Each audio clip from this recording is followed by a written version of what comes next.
everyone, it's Miss Witten here to review a little bit about rounding to the nearest tens place. So in today's lesson, we're going to still be on the same standard, which is MBT 1.1, which is where we use place value and understanding to round whole numbers to the nearest tens place and the nearest hundreds place.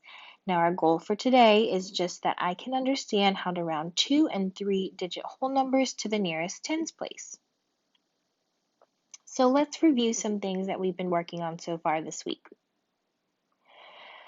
The first thing we want to review is our hundreds, tens, and ones chart right in here, right? So that's kind of our place value that we worked on earlier this week. So if I have a number, let's say 32 is my number, I can put the 2 in the ones place and the 3 in the tens place, and there's not really going to be anything in the hundreds place. Now, if I had a number like 154, I would put 154. The reason that place value is important to us is because when we want to round to the nearest tens place, or eventually we'll start rounding to the nearest hundreds place, it's important to recognize which place value we're going to be rounding to, meaning which place value is going to actually change. So I'm going to erase this. Now we can go down to our number line that we also worked on a little bit this week. So in my number line, let's go with that example of 32 again. So if I have 32, I'm going to find my benchmark numbers. Now my benchmark numbers are going to be the start and the finish of my number line. These are always going to be multiples of 10 because remember we are rounding to the nearest tens place in this lesson, meaning we're going to have multiples of 10. Multiple of 10 you can remember just by counting by tens. So 0, 10, 20, 30, 40, 50, all the way up to 100. Now when you have 32, you have to ask yourself, what two multiples of 10 is that in between? It is between 30 and 40. Now I'm going to find where to put 32 on the number line. I'm going to say 30, 31, 32 is right here. So remember we can do our jumps where it only takes 2 jumps to round down to 30, or it takes 1, 2, 3, 4, 5, 6, 7, 8 to jump all the way to 40. And just by looking at it, we can see that 32 is closer to 30 on the number line. So also remember we have our rules. 0 to 4 stays on the floor, 5 to 9 climbs the vine. So what that means is that 0, 1, 2, 3, or 4 in the ones place is going to tell you that you are going to keep the tens place the same. It's going to stay on the floor. It's going to stay exactly the same. Now for 5 to 9, that means 5, 6, 7, 8, and 9 in the ones place. You're going to climb the vine, meaning you're going to climb up to the next possible multiple of 10. So let's try some 2-digit numbers. So if I have 78, I can pick my 2 benchmark numbers.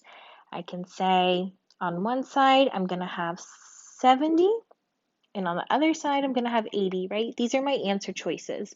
The reason I pick 70 and 80 is because if I count all the way from 70 to 80, I'm going to say the number 78. Remember, it's always multiples of 10, so 70 is right next to 80 with the multiples of 10. All right, so now I'm rounding the nearest tens place, so I can say, okay, 7 is in my tens place.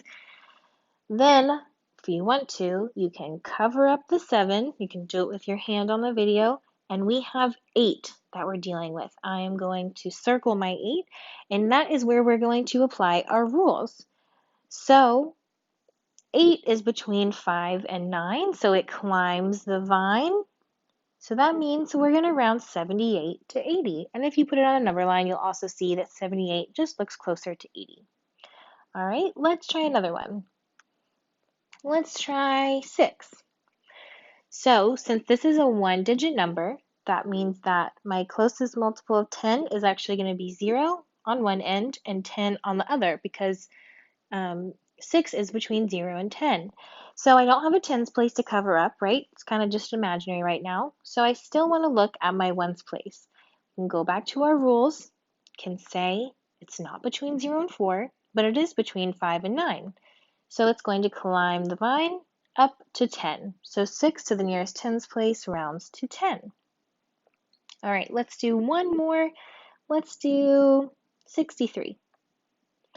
So my benchmark numbers are 60 and 70. I'm going to underline my tens place because that's the one that's either going to change or round up to a 70. You can cover up the 6 with your hand or your finger if that helps you, and we're just looking at the ones place. 3 is between 0 and 4, right? We can see it right here. So since there's a 3 in the ones place, that means I'm going to round down to 60. So 63 rounds to 60. And remember, with our 5s, those always round up to the next biggest number. Now, 3-digit numbers we haven't talked about, so this is the part you really want to pay attention to.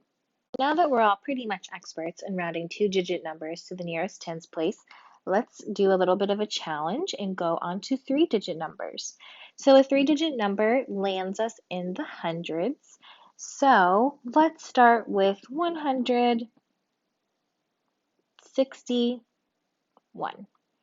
So what I'm going to do is I'm rounding to the nearest tens place. So I'm going to underline my tens place just the same as I did before. I'm going to say there's a 6 there, which the place value or the value for that is 60, right? So I'm still going to circle my ones place and I'm going to look at my ones place. Now I'm going to go back to my rules and say the 1 is going to be between 0 and 4. So my 6 is going to stay on the floor, meaning that this is going to turn into 60 just like it normally would, and my hundreds place just comes on down with it. So when we're rounding 3-digit numbers to the nearest tens place, you can cover up the hundreds place because it really just comes along with us. So let's do another example.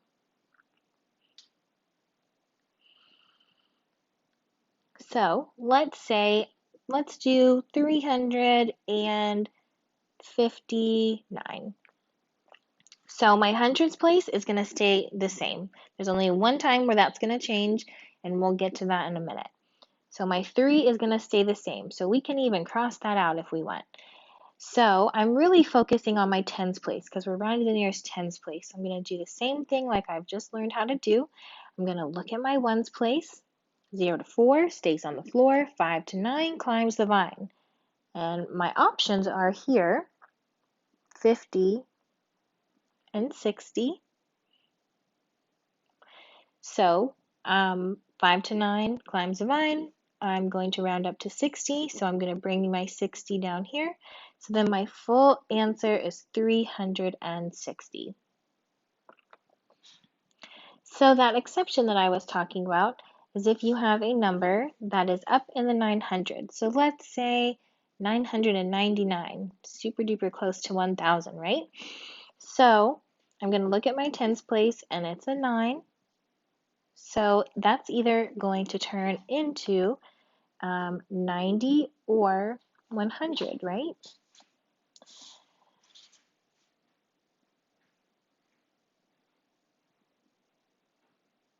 So 99 is super close to 100. But if I tried to carry my 9 down and then write 100, I don't think that really would be the correct answer.